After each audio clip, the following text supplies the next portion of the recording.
Labdien, cienījamie dalībnieki! Vispār šī konference man saistās tā drusku ar pavasara iestāšanos, jau regulāri, vai ne?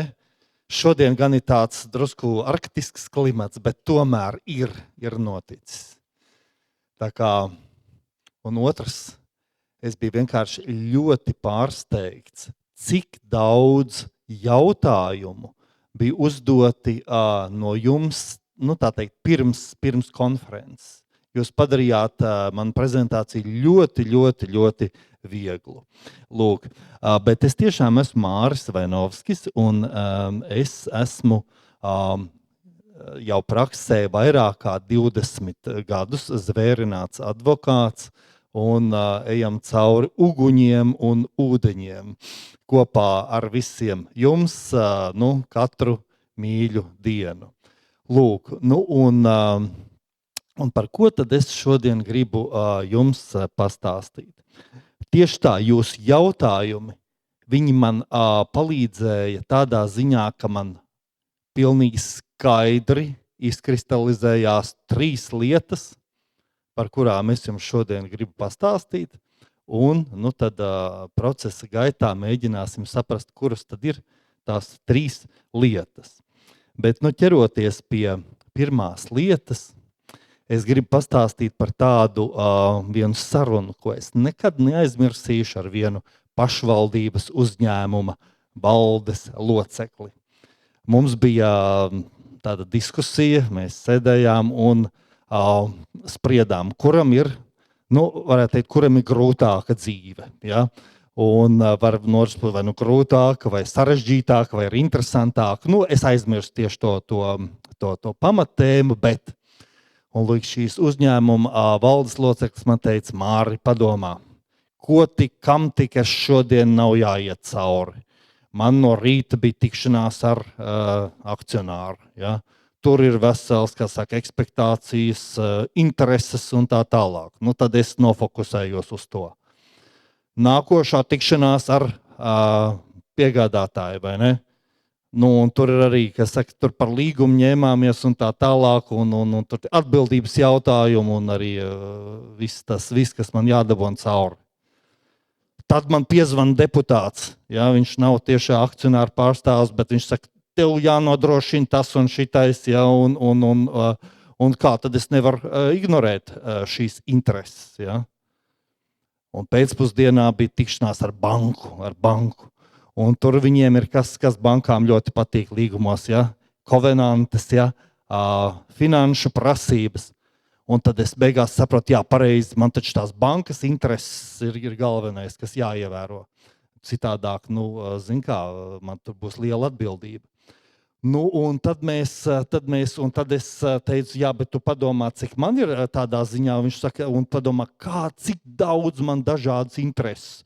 Un es dienā 3 reizes mainīju savu fokusu no akcionāra uz kreditāru, uz piegādātāju, un beigās vēl tas deputāts piezvanīja. Padomā, uz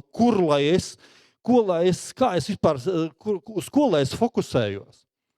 Un es teicu, un padomā, un es viņam parādīju savu dienas grafiku, ja, kur man bija 7 dažādas klientu lietas, un es saku, un paskaties, un cik tad man ir tās intereses, ja, un tur bija arī tādas pusotra krimināla lieta. Es saku, iedomājies, un man ir jāizstāv arī tādas intereses. Tā kā, un tad mēs sapratām, ka jā, dzīve ir grūta, bet skaista. Bet, runājot par pamatlietu, par tām interesēm. Mēs visi dzīvojam situācijā, kad ir jāņem vērā ļoti dažādas intereses mūsu biznesos. Bet kas palīdz to visu piezemēt, sazemēt un nofokusēties? Jo īpaši nenoteiktības apstākļos.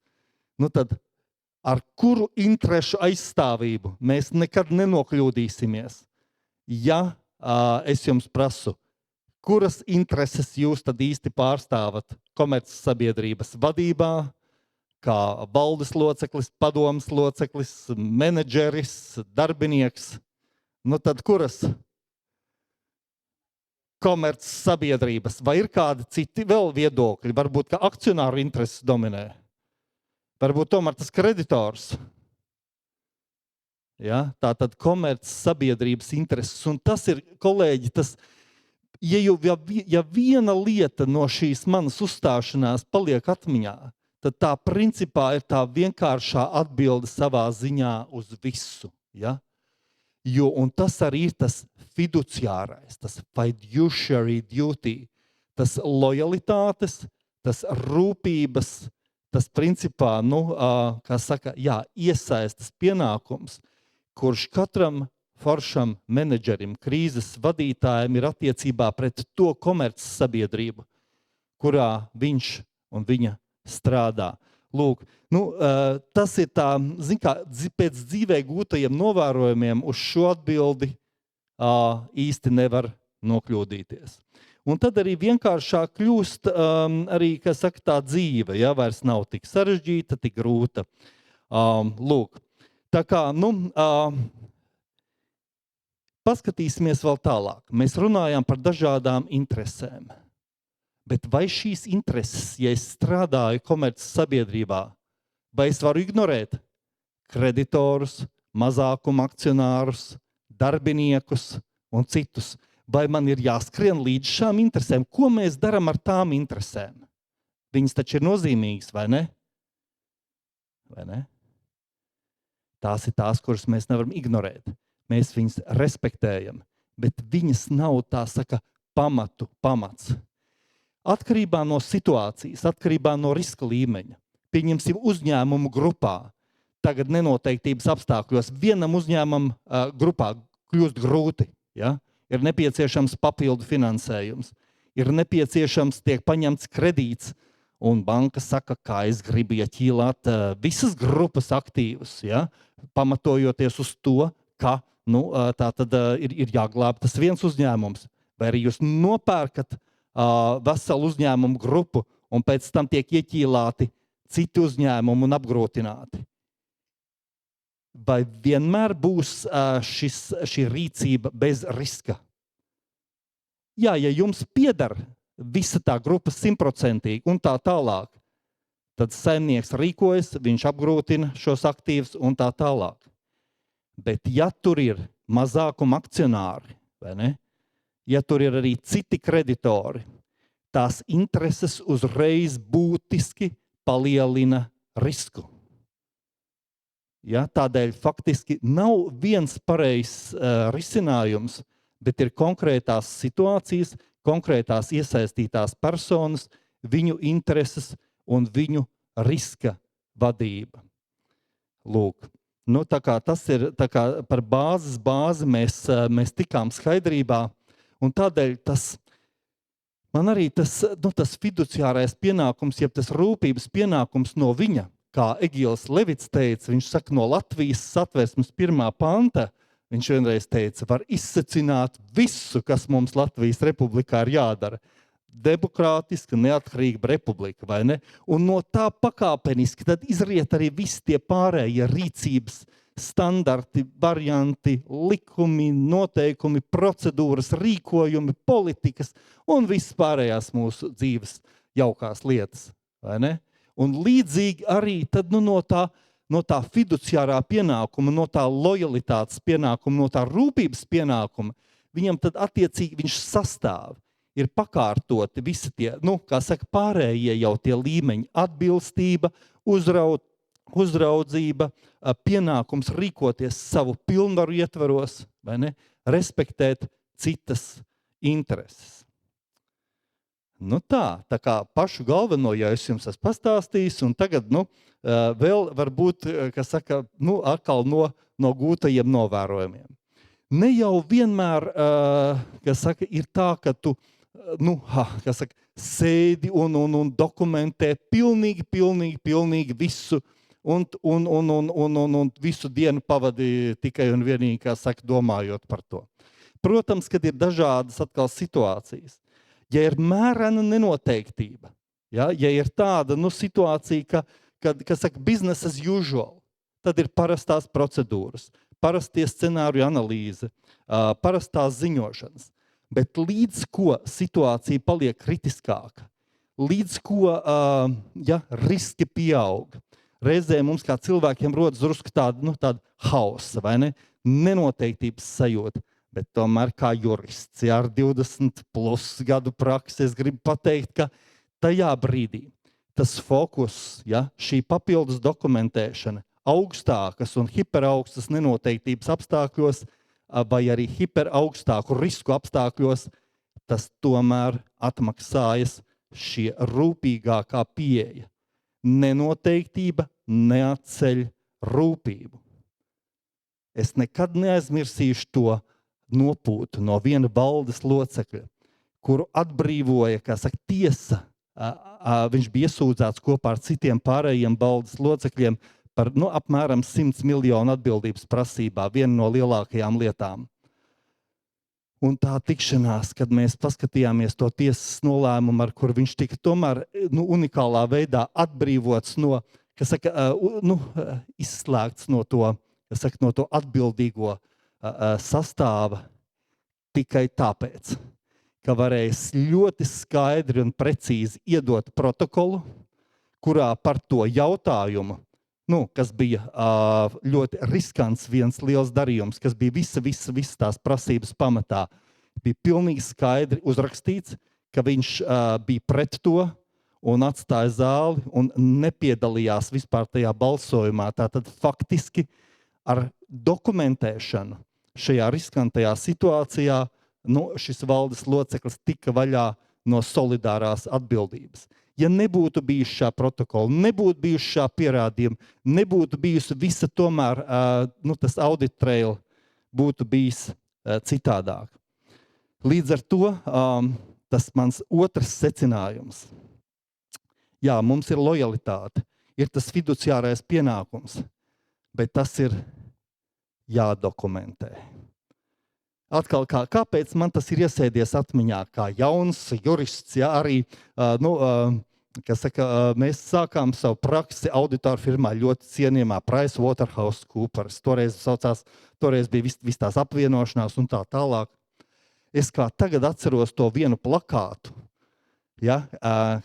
un tur bija tāds plakāts uz sienas, un kā tagad atceros, tur bija rakstīts, Did you document what you did today?